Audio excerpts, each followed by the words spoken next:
We are following breaking news after spending 9 months longer than expected in space. 2 NASA astronauts are finally coming home. And we're watching it unfold live right now, as you see here from these pictures from NASA on board that spaceship. Butch, Wilmore, and Suni Williams, they are just moments away from landing off the Florida coast. In fact, in the panhandle there, they rode back to Earth from the International Space Station aboard a SpaceX Dragon capsule. That's right. Williams and Wilmore were supposed to be on an 8-day mission, but ended up staying in space because of an ongoing issue and delays. We know that there were some issues with the equipment there, with the propulsion and some helium leaks, so it was delayed. And there they are right now, Amy. And joining us right now, our meteorologist and climatologist, Marina Jurica. She is here with us for this exciting moment. So great to see this unfold, Marina. I love this. It really is. And I'm sure, you know, it was just a collective sigh of relief for their families and everybody to see it actually get through that deorbit phase, which we're looking at right now. And that is when the heat shield is basically going through our atmosphere, and it's very, very hot. So we had loss of signal. Now we have regained signal. So those are all positive things. And we are waiting for a touchdown, splashdown here in about 5 minutes. And you were telling us, right, that this was the most important moment, is seeing that heat shield brighten up. We did lose contact with them for a little bit. We've regained contact. Most likely they're out of the most dangerous part of the return to Earth mission, right? True, because weather conditions are so good for this splashdown today, which is awesome. And you're going to see the parachutes. They're going down fast. There we go. There it is, right on time. There we go. So parachutes going next. And so the wind speed, wave period and height, lightning, rain, all those things are coming into consideration when they say, are we going to splash down today or not? I know tomorrow's conditions were not as favorable, so that's why they went up and decided today would be the much better day to come there. So weather conditions are extremely good. They've got about a 90 to 95% positive weather conditions for this, which is really incredible. And there are 7 sites that you can splash down on. Not a lot of people know that. I didn't know that. So there's 7 different sites that they can splash down, and they picked the one that's on the west coast of Florida. So it's just south of Tallahassee in the Gulf. And so that is where they are going to be splashing down here momentarily, just next couple minutes. And they were going, I think, something like 17,000 miles per hour, and then those parachutes slow them down. And when they enter the water there, it should be about 20 miles per hour, I was reading. That's unbelievable, right? Because they're going so quickly. I'm only imagining the jolt that they're going to feel when they hit the water, because if you've belly flopped or have hit the water the wrong way, it can hurt. It can be quite the impact. On ascent and descent. So on ascent, you know, you get all of those forces that are working against you. Yes, when you're moving up, and then when you're heading down, you are getting just as much. And so the parachutes do help. They help substantially. They do slow it down, but when you hit the water, they feel it. And I was just wondering, the parachute looked a little small. I was going to ask you, Marina, they look pretty small there, but we've seen them grow as we've continued the descent here. What is the distance, Marina, from the parachute's opening to actual splashdown? Is it a couple of miles? What are we looking at? Yes, I mean, it is at least 2.5 miles. And so they once you get out of that critical zone where we're out of the Earth and we're deorbiting, we are looking at then the ability for those parachutes to move in, which they have very nicely, and there's always 4 of them, and they really collectively make a much bigger parachutes, but it's able to slow the vehicle down a lot faster if they are singular. So then if they were to have one big one. So that just the way that the air works as it's shooting up, it's able to pull down on that gravity, and then it's able to slow it down a lot faster. And Marina, off the coast in the ocean, there are people waiting for them. How long before that crew finally gets to them? So yeah, everyone's been asking me that today. It takes a while. It takes about 30 to 60 minutes, because once, of course, it does splash down, we have to have the recovery effort. So we have the recovery mission people who are there just ready to move in, and the recovery teams reach that capsule, and then they stabilize it, and then they have to hoist it up onto that ship. And so it takes a while for that to come out. And then the hatch is opened, and that's after 30 to 60 minutes. Once the hatch is open, the astronauts come out in about 15 to 30 minutes after that. So, I mean, it could be up to 90 minutes before we see them. That's the worst case scenario. Yeah, there's a medical team there as well that will check on them immediately. Yeah, they don't get to go home for a while, right? You know, it's a few days that they have to spend with a surgeon, and then they have to make sure that they're okay and that their bodies are all right. They're going to be in physical therapy for a while after that. A lot of people don't realize that because there's no gravity. on the ISS, your muscles atrophy, so they need to start working their muscles again now that they're back down to Earth. They need to take that time to rehabilitate, and also your eyes. Your vision gets impaired when you're on the ISS Really? because your eyes actually, because there's no gravity, they start moving out of their sockets. Oh.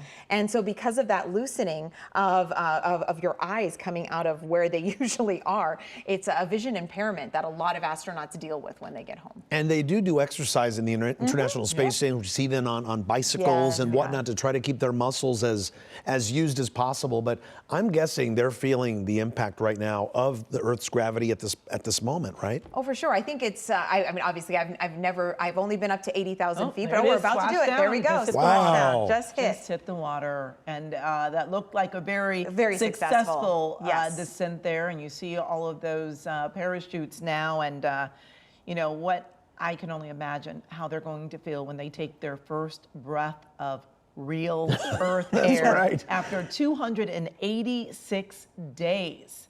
I mean, that's a long time. And you can see how just quiet the Gulf is right now, which is what they want. You don't see a lot of waves, and especially as it made that splashdown, you just don't see a lot of it. It's bouncing up and down, but it's not bouncing up and down a lot. Not so you a like lot. to see that. And then they also have to recover the parachutes as well. So they come out right now, they recover the parachutes, and then they make sure they stabilize the actual capsule, and they leave a lot of space for it. So the ship is a little bit away. So the recovery mission team takes just a little bit of time to get there, which we should see probably here in the next 5 minutes or so, and then they stabilize it, make sure everything is okay. They gather up all of the parachutes that are surrounding it out of the water, because that could add, unfortunately, to not the ability of it to be able to pull and hoist it out of the water. One thing I have to say about just the technology of bringing these pictures to our viewers right now, this is something that we didn't see during the space shuttle years, because, you know, of course, the space shuttle would land at an airport, but look how close we are. I'm guessing this is a drone that they've sent out to just get an idea, get eyes on the capsule as best they can. And I'm wondering, Marina, are they sitting upright at this point, or are they laying back? No, they're still back. They're still laying back, right? They lay back the entire time. When they open the capsule, that just makes it easier for them to actually come out. But they're leaning back. So like right at the bottom of the capsule, which is where the heat shield was, that is where they are located, and they are leaning back. Yeah. The heat shield, is it the cone, or is it the bottom part? No, it's the bottom part. So the cone is what they close. That's before you had loss of signal. That was one of the things we wanted to make sure happened for a successful deorbit. And so once we saw that cap, that was great. And then once the heat shield came through, that's that like belly part. It's that, And what's that little part. spot we see there, Marina, where you see it's either water or smoke coming out? Is that the thrusters? Is that maybe that? You see in the bottom there in that center where it looks almost like water. It looks like it's Oh, under. yes. So that's basically, it's just keeping it above. It's keeping it, it's keeping it floating above, and it's like these little tiny thrusters that are just giving it movement. And it's actually able to change locations too. If, let's say, the water conditions were really bad at that site, it just, maybe a few minutes beforehand, they're able to change locations as well before they enter deorbit. But once they enter the Earth's atmosphere, they've got to stick to that plan. Yeah, and this little capsule, this gum-shaped capsule, is only 13 feet wide, which surprised me that For it was 4 people. For 4 people, they're in there tight. They are definitely in there tight. But wow, the relief that they must all be feeling. All 4 of them, of course, but especially Williams and Wilmore that have been there for 9 months. It's hard to imagine that they went for just a few days, and now 9 months later they are finally back home, at least as close to home as they've been in a very long time. And I believe they're based out of Houston, I think. All the astronauts get trained out of Houston, out of Johnson, and so that's where they start there. And then they will move back there to make sure that they're all right. First they'll go, of course, to Kennedy Space Center. They'll spend a few days in quarantine. They'll make sure that they're all right, and then they'll head back to Houston and to their family, which I'm sure they are eagerly getting. But you hear them talking though, and it's just, this is what they were born to do. This is what they wanted to do. Oh, here come the boats. See, 5 minutes. Yes, and Marina, I feel like people know you as our meteorologist and a climatologist, but many might not know where you worked before you joined us. You did work with NASA. I did, and I was a launch forecaster for a really long time. I never did a splashdown. They like to use a lot of more marine forecasters to do that because, of course, the ocean conditions are just as important as the atmospheric conditions. But the atmospheric conditions and the marine conditions were just excellent today, and so it was just a really perfect day to be able to get out there and see that as they're eagerly waiting. But like I said, this is going to be patient. So this is going to be a bit of a long haul. We want to see the hatch open and then wave and come out and do all that sort of thing. I know, and right? they don't even do that until it's hoisted onto the ship. Really? So right. So they've got the recovery teams are now reaching it. So that's step one. So first the recovery teams are there. They reach the capsule and then they stabilize it. They make sure that everything is okay aesthetically on the outside, so that everything is working as it should be. And then they hoist it onto a recovery ship. And then once they get it hoisted is when they open the capsule door. And it will be a little difficult for them to walk even. Sometimes they have to get wheeled out in a wheelchair because they just have not been walking for 9 so months. long. 9 months. And that's very normal. It doesn't mean anything. And honestly, the astronauts who were on board for 286 days, that's not even close to the record. Frank Rubio was up there for 371 days. That's right. And so, when you think about it, these astronauts are conditioned to be up there for a very long period of time. So it's not like they were stuck. They were able to do some amazing work. 900 hours of scientific research with this crew that's coming home, which is pretty amazing when you think about in a confined space like the ISS. Right? I mean, you are limited by the size of the ISS and what you can bring up with you. And I'm guessing that will they bring back anything on this capsule and any experiments or anything or not yet? Not usually. Usually they go up with them, so usually there's instrumentation that goes up with them when they launch. There's certain very specific scientific experiments that they've been asked to do while they are up there, whether it be for air quality or for aurora, even like a solar max time. They've been doing a lot of visual experimentation on how solar max has been creating things across the planet and creating different interactions with our atmosphere and the solar max year that we're in right now. And so there's different research projects that they work on very specific to what's happening at that time of year and the very specific astronaut that's sent up there.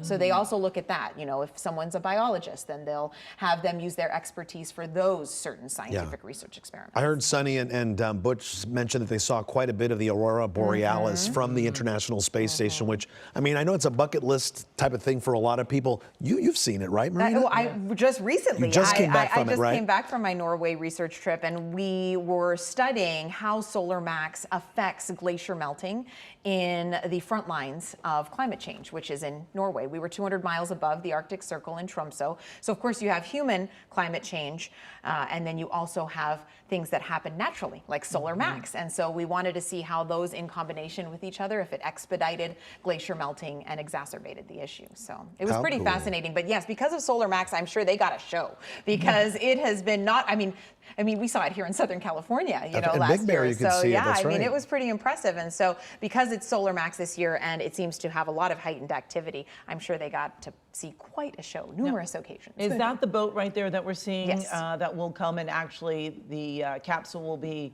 hoisted upon The that? one in the background there? No. It's a much bigger boat than that. That is just the recovery teams. So that's the first to reach it. And then I believe the one in the back, because that one looks like it. Can you see how it's got like that that hoist on the back of it? Yeah, that's what I was asking about. Yes. That one right there. Yeah. So that one in the back, and I'm assuming that that's going to be it because it actually has that hoist. You can see it right on the back of that ship. But the one that's right next to it, doing something now. Yeah, they're just making sure that it's stable.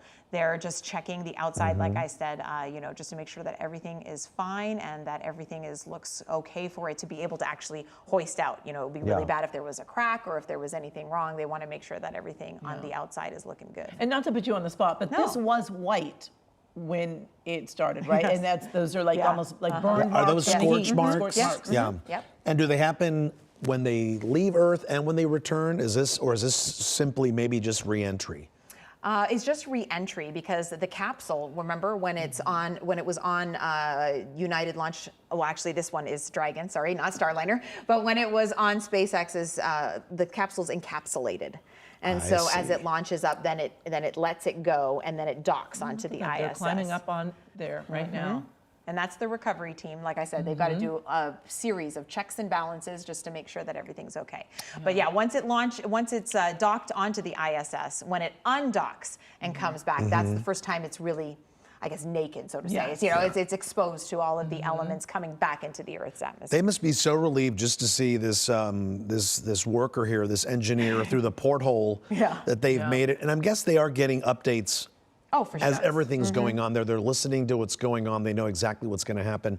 As you said, this could take quite a while before we even see them exit the capsule, right? Right, yeah, and they have full communication because, you know, I mean, like that loss of signal was only for those few minutes right after we had full re-entry.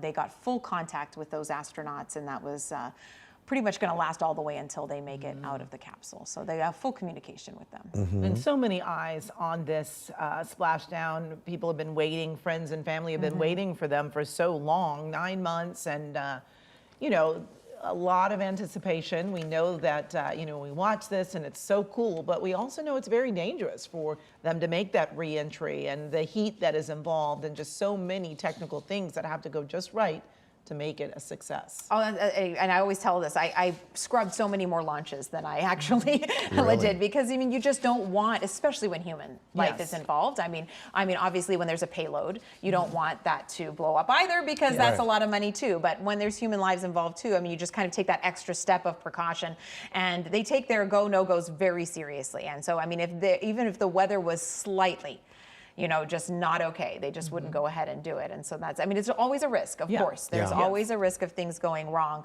but that's why everybody that's in mission control, and I'm telling you, it is an atmosphere in mission control for both the launch and the landings. You are on the edge until you get that final collective sigh of relief when everything is okay. And we've seen launches canceled even at the last second with the countdown clock going down. All of a sudden, the countdown clock disappears, and you know that's when that was especially canceled. in Florida, I mean, working and living there for so many years, it just happens to be that a lot of these launches are in the afternoon, which is the worst possible time in Florida, because, you know, you get that sea breeze collision during the spring and the summer months when basically you get thunderstorms every single afternoon. And so the wind, and especially, you know, upper level winds, are really critical. The lightning, it can't be anywhere near 10 to 15 miles away from not only a splashdown site, but from the launch site as well. Wow. And so, you know, the lightning has to be far away. It has to be just really as calm as possible with the upper level winds, because it doesn't really, the rocket doesn't really care so much about what's happening right on the surface. The most important thing, especially at liftoff, is going to be those upper level winds, because it has to get into a certain trajectory. So when it's coming back in, the trajectory is a little bit easier because it has a huge gulf to be able to splash down into. So if it was a little bit off and their trajectory was, because of winds, moved a little bit, it's not going to be a huge issue. It's got to thread so many, it has to thread that incredible needle of temperatures and weather forecasts and all sorts of things. And once the capsule makes it up into orbit, then does gravity or lack of gravity help it propel forward? Well, I mean, it has thrusters once it's on its trajectory. It moves it up into the exact location it needs to be in, but it can make minor changes to that trajectory. But once it launches, it is headed to the ISS. It's like a slingshot, it's put in a right? perfect path for that. So that's why you're right. I mean, it basically comes down to physics and math, getting it to exactly where it needs to be, and then it can just make those minor movements, both on entry, on re-entry, and both on entry. So. It's still incredible just watching all these different camera angles that we're getting now. This is the recovery ship, I believe, Marina, right? It looks like that's where they're going to be putting the capsule right on that. It looks like some sort of pad right there. And then that ship with the astronauts on board the capsule will then return to the shore. Is that right? Correct. But don't they get off They'll get out of the capsule onto the ship. Yes. And then go to then be able to go to the medical facilities. Yeah. I see. But we won't actually see them getting out of the capsule till they reach shore, maybe, or once they get here. They should show it. I mean, as soon as we get that capsule hoisted and they make sure that everything is stable, they should open the capsule right there. And that's where you say, I've never seen SpaceX not do it right there. Yeah. In other, like Apollo, they never did it like right away. They waited, you know, but now with SpaceX, most of the time, I'd say at least 90-95% of the time, as soon as we get that hoisted up there, it is ready to open. Well, this has certainly been an So exciting time to watch And this. this November, it's going to be 25 years that we've had continually a human aboard the International Space Station. And with like I said, 900 hours of scientific research, it is such an imperative part of our scientific community to be able to do that and to be able to continue to have astronauts travel to the ISS. And I'm so glad that once again, we have 4 astronauts safely back home. And to inspire young kids, right, to yes. go into space like so many kids my age all wanted to be astronauts when they were growing up. Of course, we're going to continue to follow this. We're going to bring you much more on KCAL News at 4 o'clock. All right, thank you so much for joining us. We'll have the very latest on the astronauts' return to Earth coming up at 4.